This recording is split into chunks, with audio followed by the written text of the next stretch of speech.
This is Karen Goldner with the Women's Business Development Center in Chicago, and welcome to our webinar on crowdfunding basics.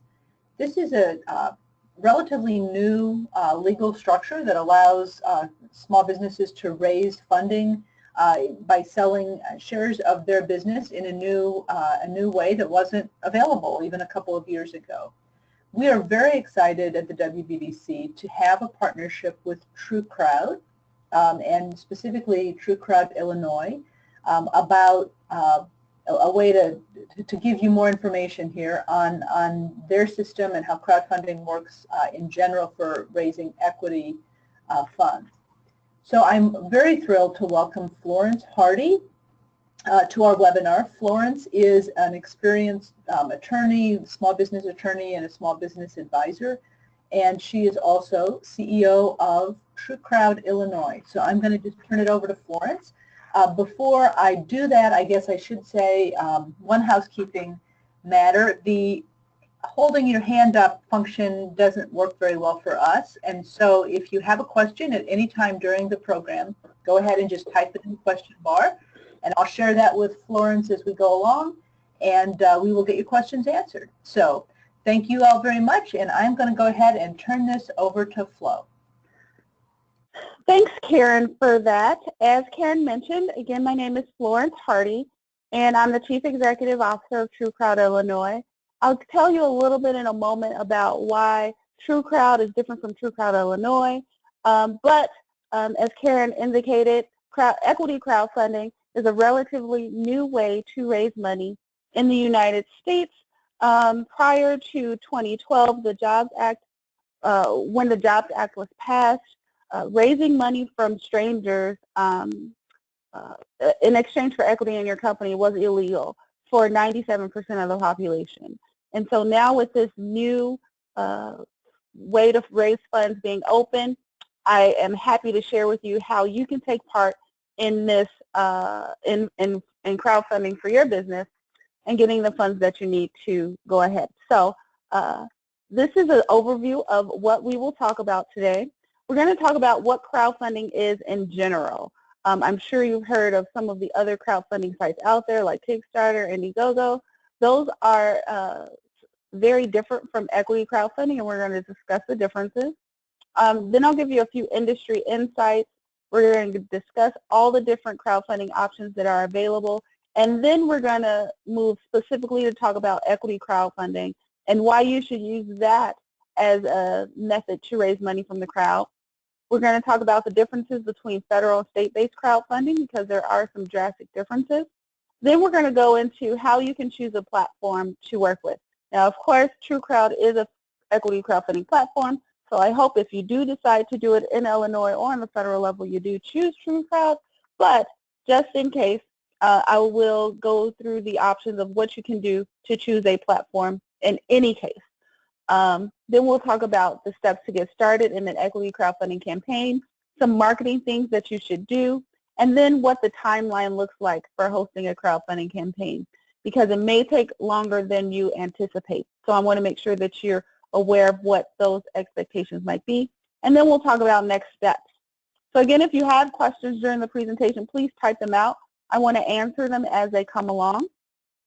But let's go ahead and get started. So what is crowdfunding? It's the practice of funding a project by raising small amounts of money from a large number of people, and it's typically done via the internet. I have a picture of the Statue of Liberty here because that was actually one of the first crowdfunded projects in the United States. A lot of people don't know this, but when the statue came over, there wasn't a base for it. And so I forget the newspaper at the time, but it was a New York newspaper who put an ad and said, hey, we need money. We need to raise money to build a base for the Statue of Liberty. So he put an ad in the paper. People sent in between $10, $15, $20, and all those crowdfunded dollars ended up being enough to build the base for the Statue of Liberty. And so crowdfunding has actually been in existence for a while. It hasn't always had that name, but the practice of getting small amounts of money from lots of people to do whatever the project is at hand is something that has been in practice for a while now. So just a few industry insights about crowdfunding, and specifically crowdfunding with small businesses. So about 70% of new jobs are created by small business, and most of those businesses have fewer than 10 employees. However, even with that small workforce, small businesses produce 16 times more patents than large firms. So when we think about the opportunities for growth and expansion in the economy, it's really going to come from small business. However, the fact of the matter is most businesses who need to grow go out of business because of lack of funding. A couple of reasons that might be. First is collateral is typically needed for bank loans. And so if you're a startup or don't have access to assets that you can use as collateral, it's going to be difficult for a small business owner to get bank loans. Secondly, revenues are required for most funding methods. So again, if you have not been in business for at all or not at any time of length, then you may not have the revenues required to get funding from most traditional sources. And there are other ways to get money if you don't have collateral revenues, and those typically are from angels or venture capitals. But the truth of the matter is only about 1% of companies get funded by venture capital firms, meaning that the other 99% of the companies have to find funding via traditional and other methods. And then the last thing about identifying funding for your business is typically if you do find an angel or VC who is willing to invest in your business, that angel or VC typically writes the term of the deal, meaning that they will tell you how much of the business they want to purchase, when they expect payback. Typically, they take a large portion of equity as opposed to a smaller term. So they really make the term sheet or write the term so that it's more favorable to them, but maybe less favorable to the business owner themselves. And so many small businesses who are looking for funding come up against these obstacles, but equity crowdfunding is a way to overcome all of these in one fell swoop. So what is crowdfunding as a whole? So first, there's donation-based crowdfunding. This is the GoFundMes of the world, where the goal is to support some cause and there's no expectation of return. In fact, the only thing that a person who gives to a donation crowdfunded campaign is sort of the good feeling that they've helped someone in need, which is fine for most causes or nonprofit issues. But it's really hard to raise money for a for-profit operation on a donation-based crowdfunded platform because in essence what you're asking people to do is give you money so that you can go out and become rich yourself. And so it's very hard to sort of make the case on those types of platforms. The next type of crowdfunding is reward-based. And so those are the more frequently crowdfunded websites that we hear about, such as Kickstarter and Indiegogo. In essence, what those campaigns are doing is probably pre-selling a product or selling or giving away rewards such as t-shirts or hats in exchange for the capital that they receive. In this type of crowdfunding, there is no equity involved, and the average raise is about $30,000 per company. One thing that most companies forget about in raising reward-based crowdfunding, however, is that there are additional costs with fulfillment as it relates to reward crowdfunding. So say, for example, every person who gives you $10, you give them a t-shirt. Well, then you have to have the t-shirt made and you have to have the t-shirt shipped. And so those are all costs that may or may not be included in the ultimate raise that you obtain from that campaign. And so it can actually mean that you make less money to do the thing that you wanted to do because now you have all these fulfillment responsibilities that you need to cover. The next type of crowdfunding is lending-based crowdfunding. So this is where you get money from the crowd in exchange for a loan that you must pay back. One of the things about debt-based or lending-based crowdfunding is that the business owner typically knows ahead of time what that interest rate is. All of that is predetermined. The business owner also understands how long they'll be paying this loan back. So it isn't something that will go on forever. It's just like any loan, there's a start and an end to it. And so these types of deals can be helpful. The down part of those types of deals, however, is that Debt-based crowdfunding takes money out of the business in order to pay back those people who've loaned. So if you've raised $100,000, it's a loan. You got to start paying those people who you receive crowdfunding from right away. So that next month you're starting to pay back on that loan just as any other loan you would get. And so it takes money out of your business that you could be using on your business instead.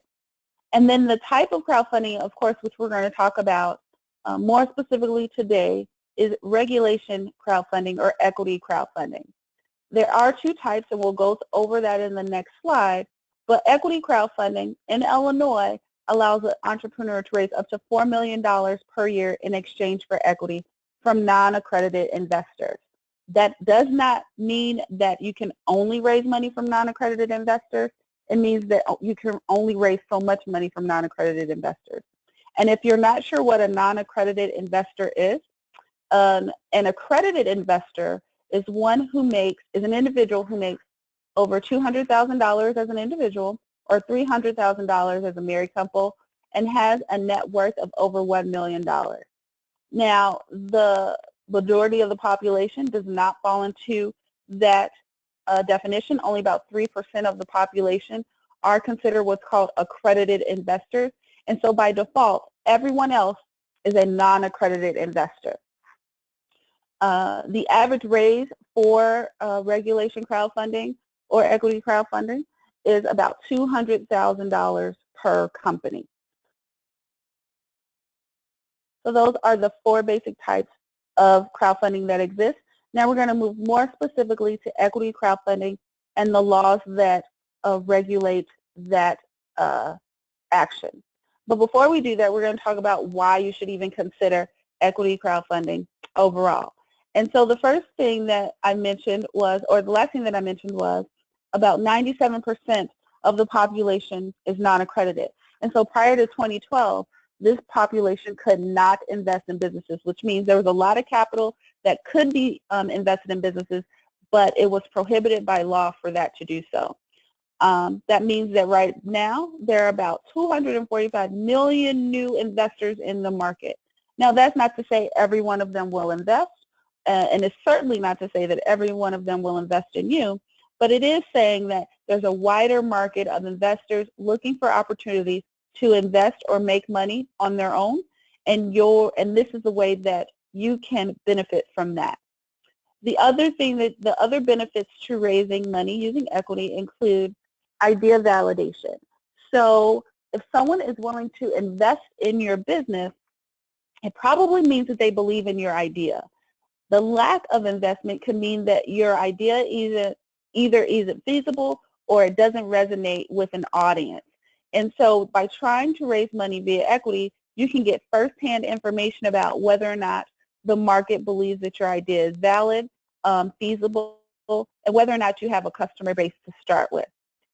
Other reasons to raise money via equity is that there's no revenue required.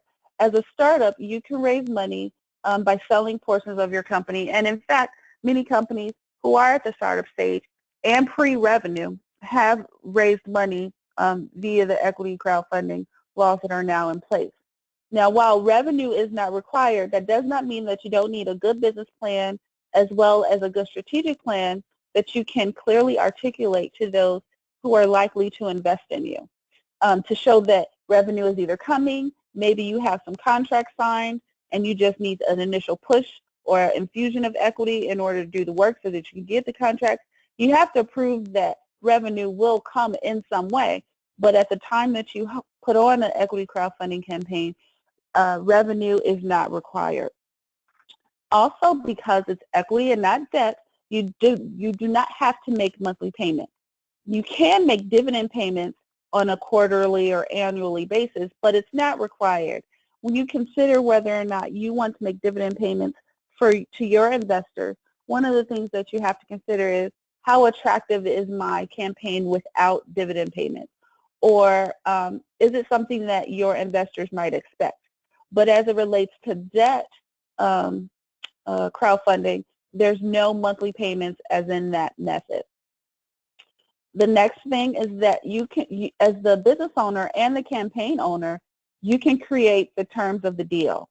So you can write a more favorable funding term sheet. You can indicate who's able to vote, how much interest you're willing to sell, at what price you're willing to sell it. You get to decide as a business owner all of those aspects of your business as it relates to the terms of the deal. And remember, as I stated, if it's an angel or a venture capital firm giving you money for your business, it's usually a take it or leave it deal with their terms not being as favorable to you. So it is something to think about in crafting what you believe will be the best deal for you when you're looking for these outside investors. The next point is that you can get free product or service feedback. So one of the things that we found in other equity crowdfunding campaigns is that if someone is looking to invest or interested in investing in your company, they're going to ask a lot of questions. One of the reasons that equity crowdfunding was selling equity to non-accredited investors was not permitted in the past was the government felt that most people wouldn't be sophisticated enough to make these kind of financial decisions on their own. However, what we found is that people who are going to be investing their money in these small businesses have a lot of questions for that business owner. And it may even try to poke holes in your business plan. Now, you may think of that as bad because they're poking holes in your business plan, but it's actually a really good way to get feedback and perspective that you may not have thought about as you enter this type of business. And it's all free, of course, because they're going to be asking you the questions and you don't have to pay for that. So if you're thinking about doing maybe some manual survey collection or phone calling or survey or whatever that might be to get feedback on your service or product, this is another way that you can supplement that effort. The next point is that when you're raising money using equity, those who invest in you become what we like to call brand ambassadors. They're going to tell everyone they know about your business. Why? Because they've invested in you and they want you to be successful, so they in turn are successful. And those are free brand ambassadors that you don't have to pay. And in fact, they may provide additional marketing ideas or tips or efforts that you haven't even thought of because of their personal investment in your brand. As it relates to raising money using equity, specifically on the TrueCrowd platform, you have access to expert advice and support. And this might be true for other platforms as well, but you can call on those teams who have teams of accountants, teams of attorneys, to answer any questions that you might have and help you through the process. The other thing is that as you complete the registration process or getting your campaign online, one of the things to note is that oh, I lost my train of thought. So let's just skip to the next point. The next point is there's no need to fulfill orders. So just as with Kickstarter and Indiegogo, you don't have to promise any rewards or t-shirts or pre-sell your product.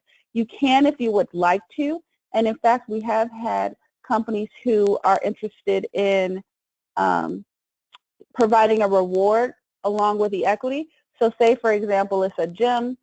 In order to incentivize people to invest more than the minimal amount, they might say, hey, if you invest $500 in our business, you'll get 10% off a gym membership or something like that. So it is possible to combine those efforts, but there's no requirement that you do so.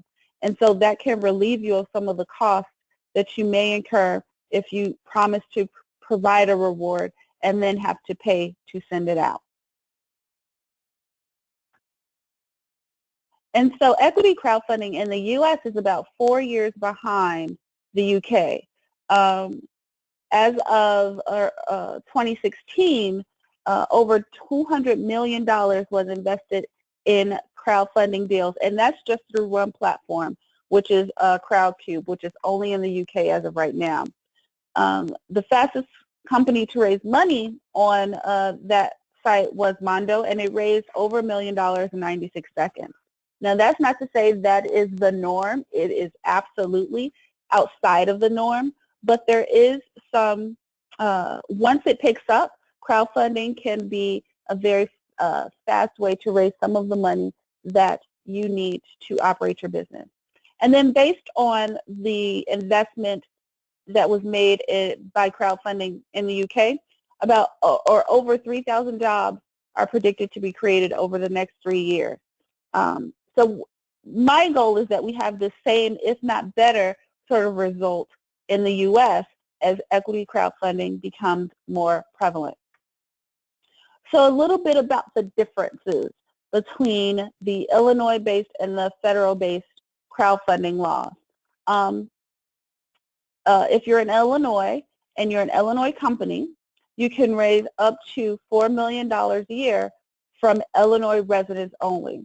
Now, I will put a caveat here. There is an amendment to the Illinois law right now that, say, for example, if someone told you to register in Delaware, because that seems to be, especially for tech companies, is something that they do often because of the laws in Delaware and their favorability to corporations.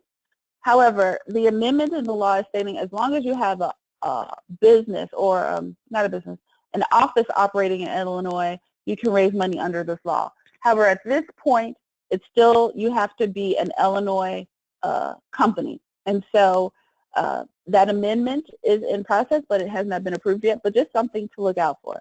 But again, if you're an Illinois company, meaning you're registered as a domestic Illinois corporation or LLC, you can raise up to $4 million a year from non-accredited investors. On the investor side, investors can invest up to $5,000 per company per year, independent of annual income. So no matter what income a person's make, they can invest up to $5,000, and they can invest in as many companies as they like. So if they like 4 companies, they have an extra $20,000 lying around, they can invest up to $5,000 in each of those companies. That's drastically different from the federal law.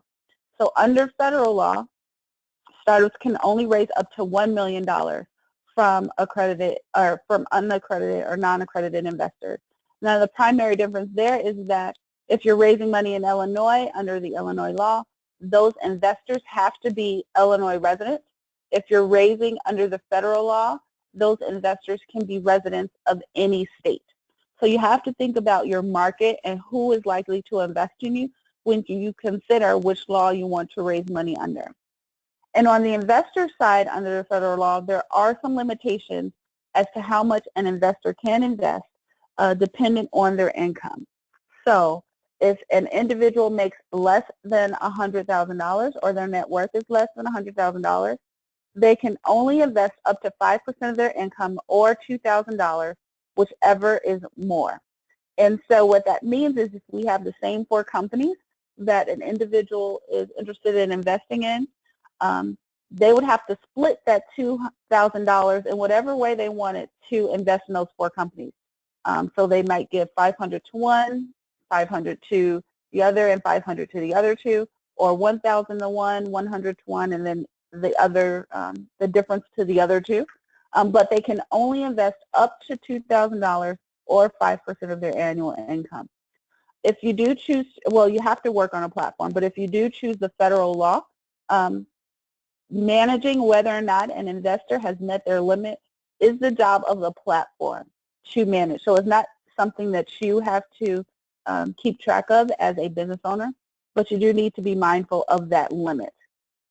The other thing, as it relates to investment income or income restrictions, is if an individual makes over $100,000, but they're not accredited, because again, remember, accredited investors make $200,000 or more as an individual. So if they make more than $100,000, they can invest up to 10% of their income, not to exceed $100,000, or they can invest a lesser of 10% of their income or $100,000, whichever is less. I'm going to just jump in a minute, Florence, because this is a lot of information for people, and I just want to give folks a chance to kind of look at this slide again. Again, as Flo was saying, you can either choose to operate under the federal law which has the advantage of you can take investment from people all across the United States. But then there's some limits. You know, you can only raise up to $1 million a year, and the investors have some greater limits on their ability to invest. Or you can invest or choose to use the Illinois law, which is, I guess I will say, better for larger raises, right? Because you can go up to $4 million a year, and the investment per person can be larger. But you are limited to only Illinois-based or Illinois residents. So a lot of it depends on, you know, where are your customers, where is your network. If you've got lots of friends and family in California, then probably the Illinois platform is not a good fit. So I just wanted to kind of summarize that, because Flo, you walked through an awful lot of information for people that could be. And it really, the basis of this is because you've got two different types of regulations of securities, of selling equity in companies. You have the federal government, but then states can regulate within their own state. And so that's, you know, basically because of the Constitution. So the federal government has passed a law, Illinois has passed a law, different states have passed laws for themselves that are going to be similar to Illinois in the sense that it would only apply to, say, Wisconsin residents or of whatever, you know, whatever the state is. But we're based in Chicago here, so we're talking about the Illinois law. Thanks. Sorry for interrupting. Oh, no problem. And one thing that I can say is that sometimes when you consider sort of not even where your network is, but where your customers are, that's a really good way to determine whether you should go under Illinois or federal. Because again, one of the benefits of doing crowdfunding is that you develop this loyal base of ambassadors. And if those ambassadors are in California, but your business operates in Illinois, they really can't help you that much, depending on your type of business. And so there are a lot of considerations that you need to make in doing this. And one thing that I'll also make, and I think this was my point from earlier, is that you don't have to do equity crowdfunding by itself. Equity crowdfunding can be part of a full fundraising strategy. And so if you have individuals in other states, or if you happen to know individuals who are angel investors or accredited investors and would like to invest, you can use equity crowdfunding alongside traditional term sheets and other agreements that you make with investors to raise funds for your business. So say, for example, you do have that rich uncle who can give you $50,000, but you need $100,000. You might take that rich uncle's money and then raise the other 50 with equity crowdfunding. The other thing that I'll note too is that the raise limits here are per year. So you can raise $4 million per year in Illinois or $1 million per year under the federal law. That also means, however, in addition, that you don't have to raise it all at once. So say, for example, you're going under the Illinois law and you raise $1 million in your first crowdfunding campaign. You can do another crowdfunding campaign if you'd like until such time as you reach the $4 million threshold for that 12-month period. So it's not a one and done. It's something that you can try again and redo if you find success. Or I know that there are a lot of real estate companies looking at this. If they happen to hold real estate under one company, which is one way that you can do it, as long as if they wanted to raise money for each of their properties, they could still do that under one company, as long as, again, in Illinois, they don't reach that $4 million limit.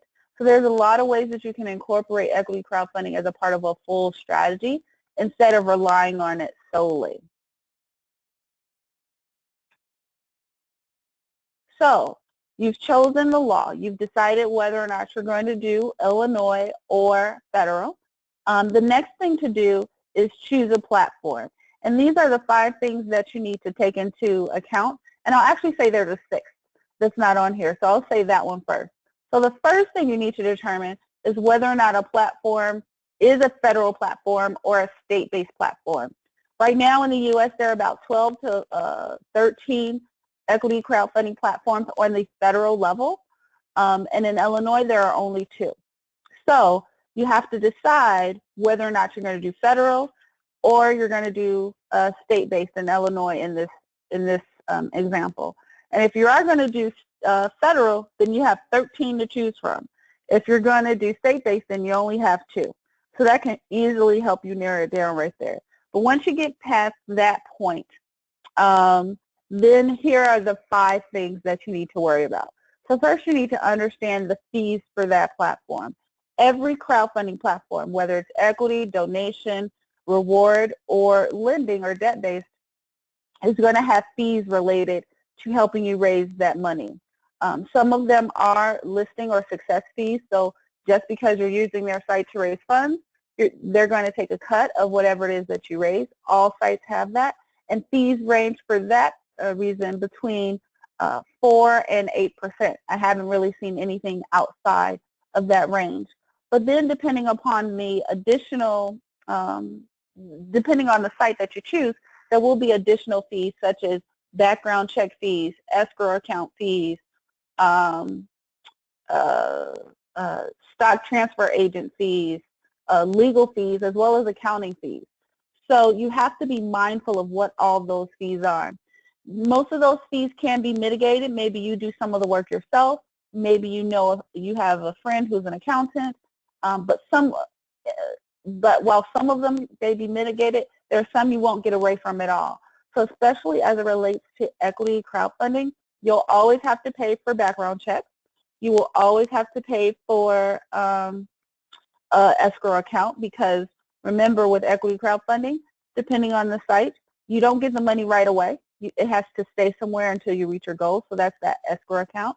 And then you may pay for a stock transfer agent, which is a company that helps you organize the shares and distributes them to those who invest with you. So you have to get a full understanding of all those fees.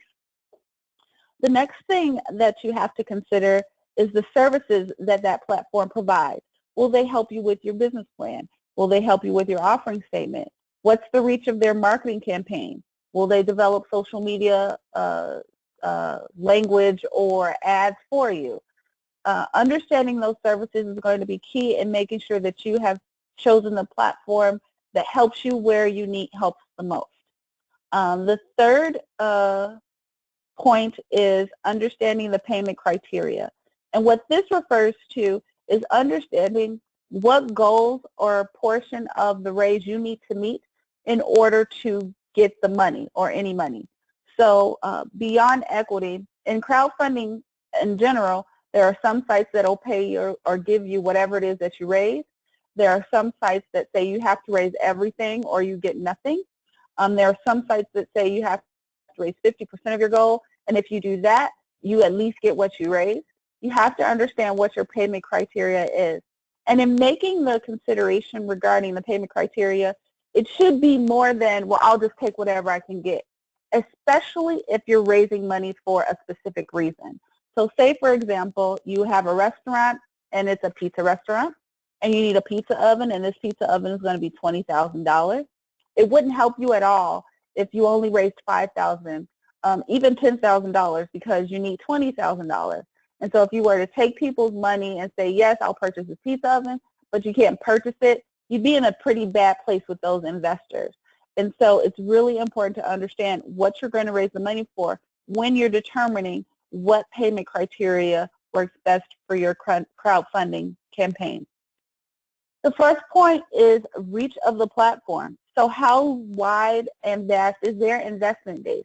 And what I would even say to this is, while this is important, it's not paramount, because there are good and bad to having either a really small reach or a really large reach.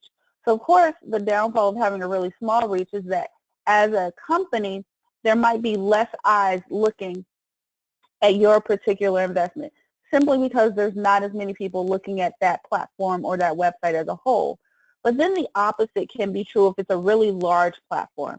So let's take, for example, Kickstarter, which has an obscene amount of unique views a week, something like over hundreds of thousands of views a week. What that means, however, is that your campaign can easily get lost in all of the campaigns that they have on a site. in addition to all the views that they get, they also have the most campaigns of any crowdfunding site. And so how can you ensure that your campaign sticks out among the sea of others? So it's really a situation where you have to determine, is the platform reach enough for you? And then along with reach is specialty of the platform. So there are some platforms that focus solely on artists. There are some that focus on filmmakers. There are some that focus on tech companies. With that, their reach might be smaller, but it's more specific. There's actually an equity crowdfunding platform that exists that only raises money for marijuana-based companies.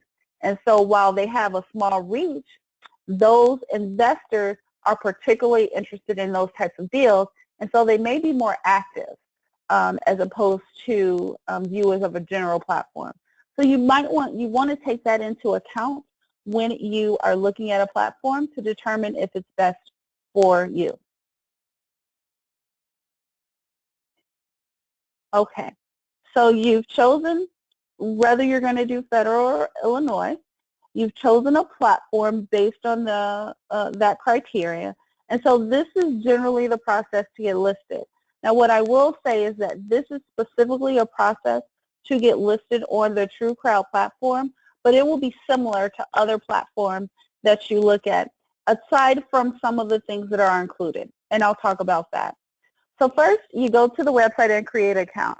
That's your basic profile, the name of your name, the name of your business, and then you set up your company profile.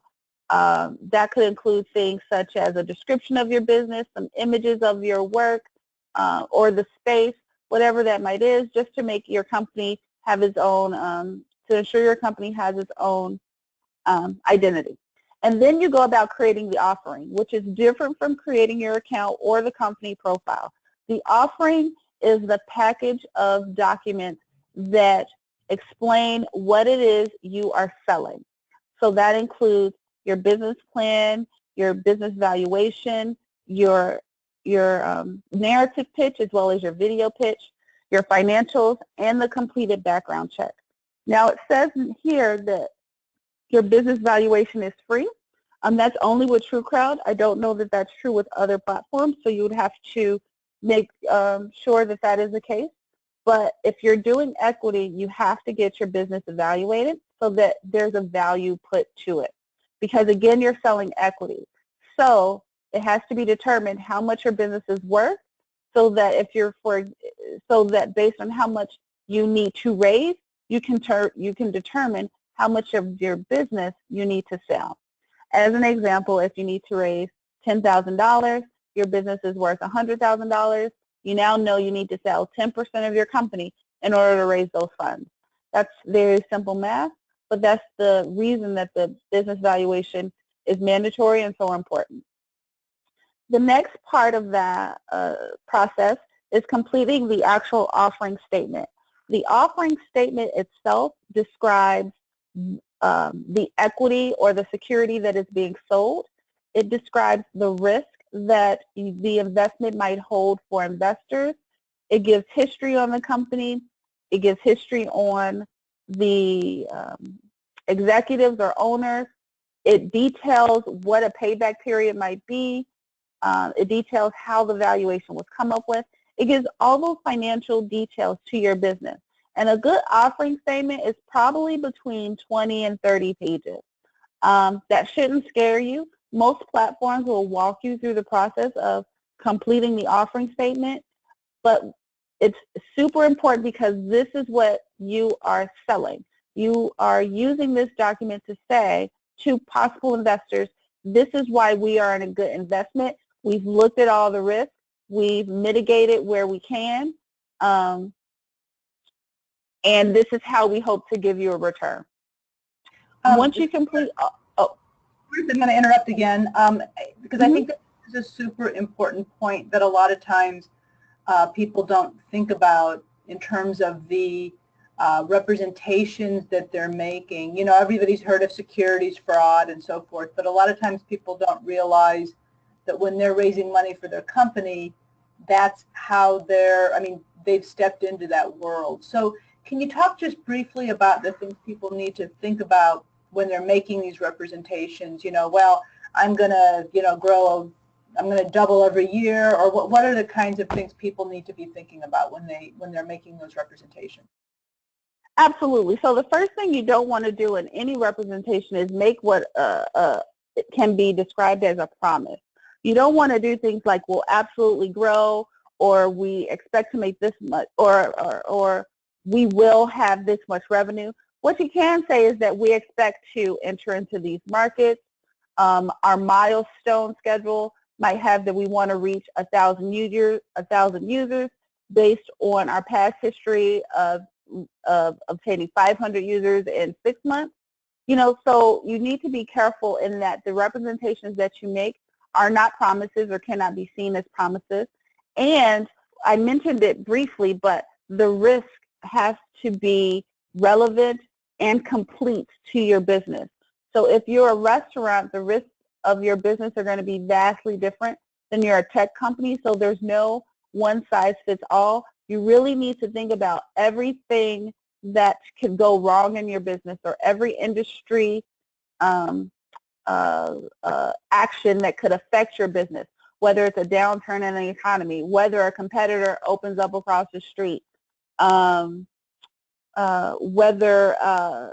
the weather has an impact on how revenue flows into your business. That can be especially true if you're a retail operation.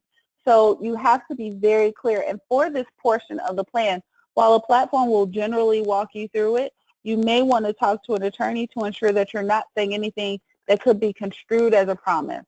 And so that was one of the points that I wanted to make earlier too. When you do this kind of campaign, it makes you think about your business in a more professional way, because it's not just you or your individual investment on the line. There are other parties' investment on the line, and you just take your business more seriously. There's additional transparency that has to take place, and it just makes it easier for you to grow into a bigger business because you've done these sort of technical things at the beginning. And so it's really important that when you think about the things that you put in this offering statement, that you're truthful, because one of the liabilities that you're opening yourself up for by doing equity crowdfunding, and this is true no matter whether you're raising equity from crowdfunding, angel investing, or venture capital, is that if you make any statements that are found to be fraudulent, your investors can sue you. And so, and that could be true if your investors, your family and friends. So it doesn't really matter if you're selling equity in your company, but it does put you on a higher level of compliance, where you have to be mindful of everything that you say and all of the statements that you make, in order to ensure that you're not making any promises that you then would be responsible for fulfilling. So I hope that answers that, or that addresses that point. Thank you. It's super important. I mean, when you take somebody else's money, you have a fiduciary responsibility to them that you didn't really have to worry about when it was just your own money. So thank you. No problem. Absolutely. You do have that responsibility. And so then once you finish all those things, though, that's the easy stuff, right? No, just kidding. It can take some time to do that. But once you do that, it's at that point that you open your escrow account, and then you file the appropriate registration. And those registrations will differ depending upon whether you are operating under the Illinois law or the federal law. But if you're operating under the Illinois law, you register with the Secretary of State, because you do have to register these securities. And then if you're operating under the federal law, you have to register with the SEC. Now, this may seem like, I got the question yesterday when I did this presentation I thought that this was supposed to make it easier to raise money from the crowd, or this law was supposed to do that, and it actually does. The registrations process at both the state and federal level are pretty straightforward. They're 1 or 2 page forms that you just have to file. As before, they were long drawn out processes. You had to identify which exemptions you fall under, if any, and so it was a more difficult process. But again, because these are securities and you are taking that fiduciary duty, as Karen stated, you do have to have some registration with those government entities so they know that you have at least sold equity to the public. So once you have your campaign up, then or your campaign ready, then you can start marketing. And so there's a difference of opinion here. It is of my opinion that you need to start marketing your campaign at least 30 to 45 days before you launch your campaign, meaning your campaign is open to the public to be able to view. Now, that 30 to 45 days can be simultaneous with the time that you are completing your offering statement, working on your business plan, those kinds of things. But you should begin marketing your campaign if you know you're going to do it on a particular date as soon as possible, because it is a long-term process. Again, in general marketing terms, we know that people need to see things between 8 and 10 times before they act. And because your campaign will be something totally new, you need to make sure that you provide as many opportunities for the public to know that this opportunity to invest is coming. So there are a couple of ways that you can do that. The first is with press releases, which you can send out on a pretty regular basis to see if you can pick up some press. There are social media ads and posts. There are campaigns to your local audience, and this is to activate your base. And when I talk about your base, these are people that you know, your friends and family. They may be your customers already, because the successful campaigns, whether it's equity or whatever, that happen in the market, they typically raise their first 30 to 35% of funds from people that they know. And what I like to explain to people as it relates to this is this. If you can't get your friends and family to invest in you, why would strangers invest in you? And so when people start to see that sort of momentum moving in your campaign, where there's 30 to 40% of the funds raised, then they're likely to invest, because that also lends credibility to your campaign. You may want to host launch or support events during the campaign. So of course you hold one launch event to say, hey, we're launched, we're live, invest now. But you may hold support events along the way to keep people engaged, to show them a new part of your product, to introduce a new service, whatever that might be. And then you want to engage continuously on social media. So of course you do ads and posts, but maybe someone likes it or someone responds to a post. You want to keep that engagement, so you respond to those posts or responses that you might receive. Depending on the platform that you use, you might get assistance with creating email templates or scripts review for your pitch or video, as well as ideas about affinity groups or blogs that you can reach out to help you advertise or amplify your message. So there's a number of things that you can do. The thing that you need to note specifically is that this isn't a one-size-fits-all. You need to customize the marketing plan that best fits for your investment base, as well as your customers or consumers. Because again, likely it is those who invest in you will be your customers and consumers already. And so this isn't it isn't a fast process either. Again, your pre-launch marketing should take between 30 to 45 days. But here's the timeline as a whole. So you choose your platform and you create your offering. That offering can be done in 10 days. That's if you're rushing through sort of like the offering statement or you have assistance. Of course, I wouldn't rush through any of this. You want to take your time to the extent that you have it. But you can create an offering page in about 10 days if you're working on it every day, 8 hours a day, that kind of thing. But it can take longer than that. This part, or the creation of the offering, is really up to you and how fast you're able and willing to move. And then you launch into, or simultaneously, I should say, you launch into your pre-launch marketing. Again, 30 to 45 days, where you tell people and you get people excited about your coming campaign. Then your campaign goes live. And we expect campaigns to last anywhere from 60 to 90 days. It's not the normal or the 30 days that you might see on Kickstarter or other reward-based crowdfunding platforms. With equity crowdfunding, because of the nature of equity and the fact that it is investment and not really a pre-sale of a product, the decision-making process on the side of the investor can take longer. And so the campaign itself should generally last longer. And throughout that campaign, you're still marketing. you're doing daily marketing efforts, whether it's social media posts, blog posts, speaking on the radio, television, interviews if you can get some. You're constantly working every day, working towards getting individuals interested in your campaign. And then the last step, of course, in the timeline is that you reach your amount. So we hope everyone's successful in reaching their goals.